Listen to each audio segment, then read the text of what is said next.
Hi, my name is Ellie and I'm doing a video on adding and subtracting rational expressions.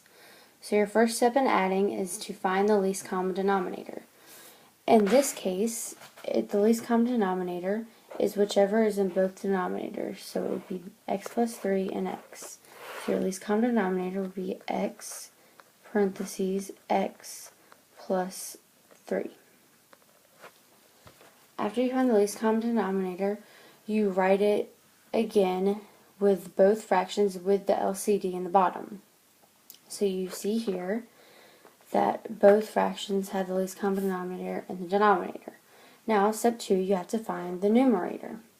To find the numerator, you have to look at the new fraction and the old fraction and compare the new fraction to the old fraction and see what the numerator is missing. So in this case, the numerator in the left fraction, which is x plus 2, is missing this x from the LCD. So we're going to have to multiply x times x minus 2.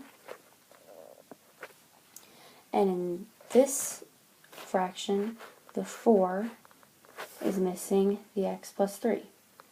So you're going to have to multiply 4 times x plus 3.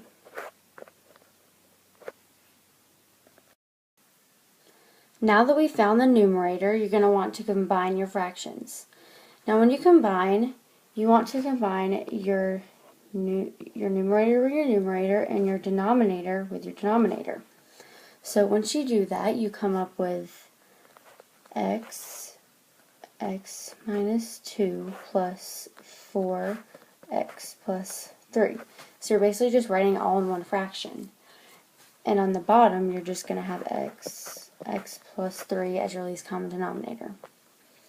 Now, you want to simplify all of this. You're going to want to distribute, and distribute. So then you come up with x squared minus 2x plus 4x plus 12 over x squared plus 3x. Well, excuse me, you don't write it as that. You keep the least common denominator in the bottom. You don't change it. So now that you've done that, you're going to want to combine your like terms. So you're going to want to combine all your like terms from the top, and that comes out to be x squared plus 2x plus 12, and on the bottom x plus 3. For subtracting rational expressions, the first step you're going to want to do is to find the least common multiple. In other words, you're going to factor whichever denominator you need to. So in this case, we're going to want to factor this equation. So when you factor that, you get a plus 2, a plus 2. So now you know your least common multiple. You're going to want to write it in the denominator. So to make the fractions equal, since we know that this is our common denominator, or least common multiple. So you're just going to write it in both denominators to make them equal so that we can subtract. So now that you know the denominators, we now need to find the numerators.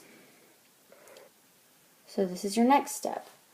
You're going to want to write, you're going to just write what you already know in, so we know these. And now you need to find out your numerator for this side. For the left side, the numerator is going to have to be we know a minus 2, and since it is missing the a plus 2 from the least common multiple to make them even, you're going to have to multiply this a plus 2 and put it here. So now that we know that, you do not have to multiply the a minus 3 by anything, since it already has the least common multiple in its denominator. You do not have to multiply it by anything to change it. So we're just going to leave the a minus 3. So now that we have found our numerators, we need to combine our fractions.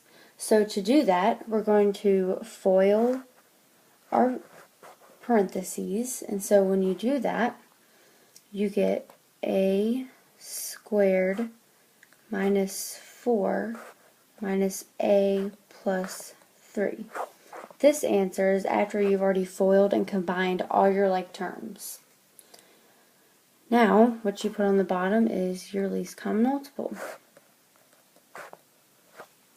After you do that, our final step is to simplify.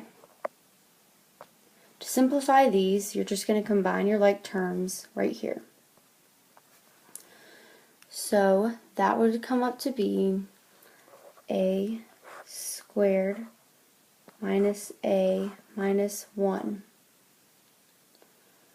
and then a plus 2 squared to condense our two parentheses. Okay, that's it. Thanks for watching.